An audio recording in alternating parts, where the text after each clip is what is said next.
केजरीवाल को गिरफ्तार कर लिया गया और अब कोर्ट में पेश करने के बावजूद उन्हें अब ईडी की हिरासत में भेज दिया गया है और उनसे पूछताछ जारी है। ऐसे में सवाल ये खड़े हो रहे हैं कि आखिर कितने वक्त तक इस तरह केजरीवाल को जेल में रहना पड़ सकता है।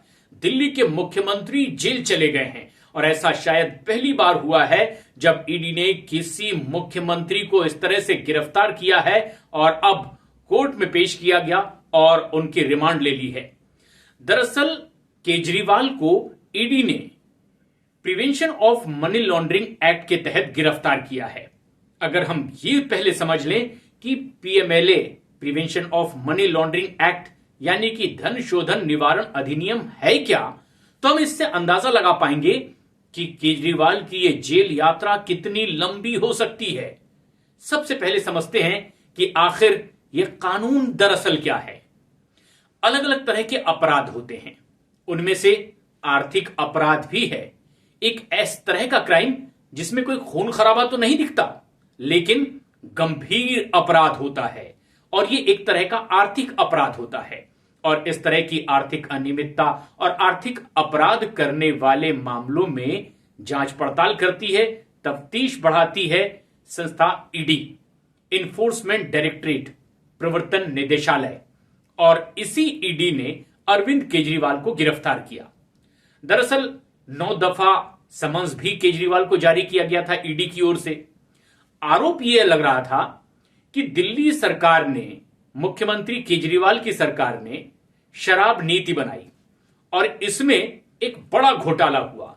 दरअसल एक नई शराब नीति लाई गई, आबकारी नीति लाई गई दिल्ली में, और आरोप ये लगा कि जो आम आदमी पार्टी को सपोर्ट करने वाले कुछ अगर ऐसे व्यवसायी हो सकते हैं जो ऐसा सहयोग उन्हें करें कि एक बड़ा आर्थिक सहयोग आम आदमी पार्टी को मिले, और उसके लिए आम आदमी पार्टी कुछ ऐसा कानून लाए कि इन शराब व्यापारियों को इसका फायदा मिल सके। और इस तरह के एक बड़े घोटाले का आरोप लगा। तफ्तीश ईडी को करनी थी, कई लोग उनके शिकंजे में आए और आखिरकार इस मामले में पूछताछ करना चाहती थी ईडी अरविंद केजरीवाल से, जो दिल्ली के मुख्यमंत्री हैं। ईडी ने फाइनली आरोप लगाया कि इस पूरे बड़े कथित घोटाले में अरविंद केजरीवाल किंगपिन है, यानी मुख्य आरोपी, साजिश करता है। ऐसे में ये prevention of money laundering act किस तरह से मुश्किलें बढ़ा रहा है अरविंद केजरीवाल की, उसे समझिए। Prevention of money laundering act दरअसल ये आया अटल बिहारी के शासन में कानून साल 2002 में, लेकिन तब ये लागू नहीं हो पाया। साल 2005 में जब कांग्रेस की सरकार आई डॉक्टर मनमोहन सिंह की, तब ये prevention of money laundering act देश में लागू हो पाया। एक बड़ी रोचक बात इससे जुड़ी हुई यह भी है कि डॉक्टर मनमोहन सिंह की सरकार में वित्त मंत्री रहे पी चिदंबरम, और इस prevention of money laundering act को लागू करवाने में उनका बहुत बड़ा रोल रहा। लेकिन इसी prevention of money laundering act के तहत उन्हें खुद जेल जाना पड़ा था। बहरहाल केजरीवाल अब prevention of money laundering act के तहत गिरफ्तार कर लिए गए हैं, लेकिन खास बात यह है कि इसमें आसानी से जमानत पर बाहर आना लगभग असंभव होता है, बहुत मुश्किल होता है। और उसकी सबसे बड़ी वजह यह होती है क्योंकि जिस तरह की धाराएं इसमें हैं वो दरअसल संज्ञेय अपराध के लिए लगती हैं और गैर जमानती होती हैं।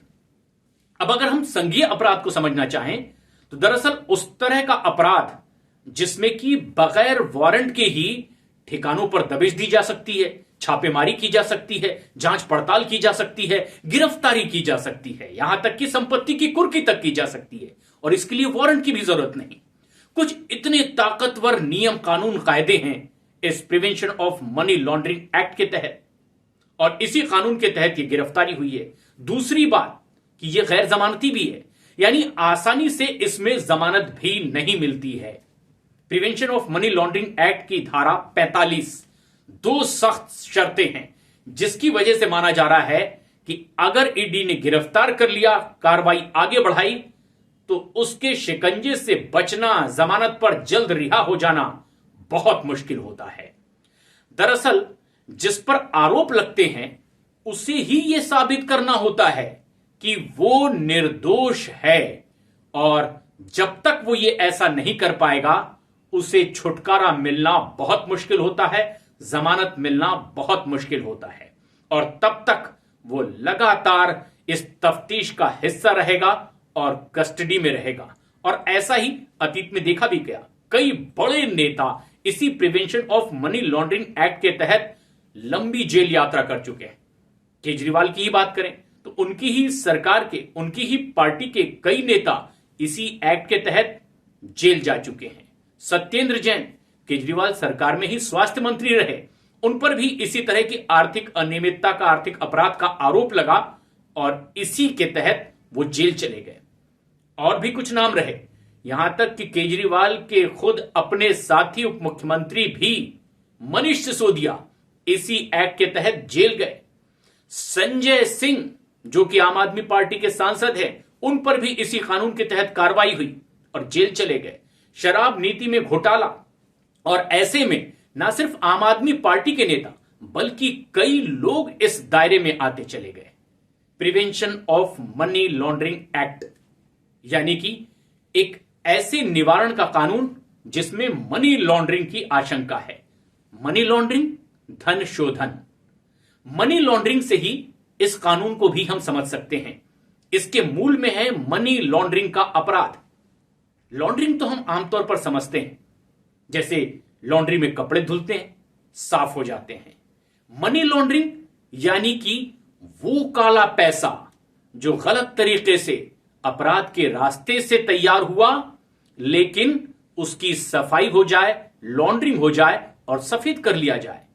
तो ब्लैक एंड व्हाइट करना, मनी लॉन्ड्रिंग करना, इस तरीके का यह अपराध, और इस पर कैसे अंकुश लगाया जाए, इसके लिए यह सख्त कानून prevention of money laundering act, और इसके तहत यह हुई है एक सख्त कार्रवाई। ऐसे में जबकि यह माना जा रहा है कि इसमें सीधे वैसे लेन देन नहीं होता, लॉन्ड्रिंग वैसे कि पता भी ना चले और काला धन सफेद हो जाए। अगर हम फर्ज करें, उदाहरण के लिए इसे समझना चाहें, कोई अपनी शक्ति का या पद का दुरुपयोग करके आर्थिक फायदा लेना चाहता है लेकिन वो सीधे अपने हाथों से लेन देन नहीं करना चाहता, तो उसके लिए तरीका ये कि अपने पद का दुरुपयोग करते हुए, अपनी ताकत का दुरुपयोग करते हुए किसी शख्स को फायदा दिलाया जाए और फायदे के बदले में जो उसे मिले वो सीधे ना मिले बल्कि वाया वाया मिले।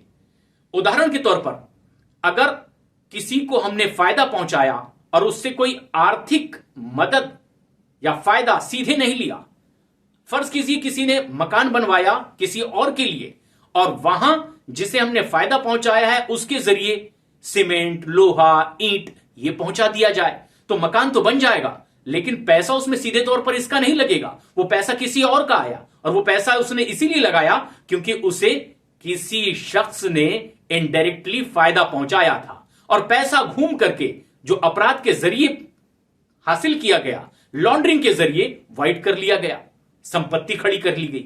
और कुछ इस तरीके से यह एक आर्थिक अपराध होता है, बड़ा आरोप लगता है और इसीलिए गहन तफ्तीश होती है और बेहद सख्त कानून भी है। और कुछ ऐसे ही आरोप लग गए हैं अरविंद केजरीवाल पर कि उन्होंने अपनी पार्टी के लिए फंड जुटा लिया और आरोप तो यहां तक लगे कि शराब नीति के जरिए जो फायदा कुछ लोगों को पहुंचाया गया, व्यवसायियों को, उनसे जो पैसा मिला उसका इस्तेमाल गोवा में, पंजाब में चुनाव लड़ने के लिए किया गया होगा।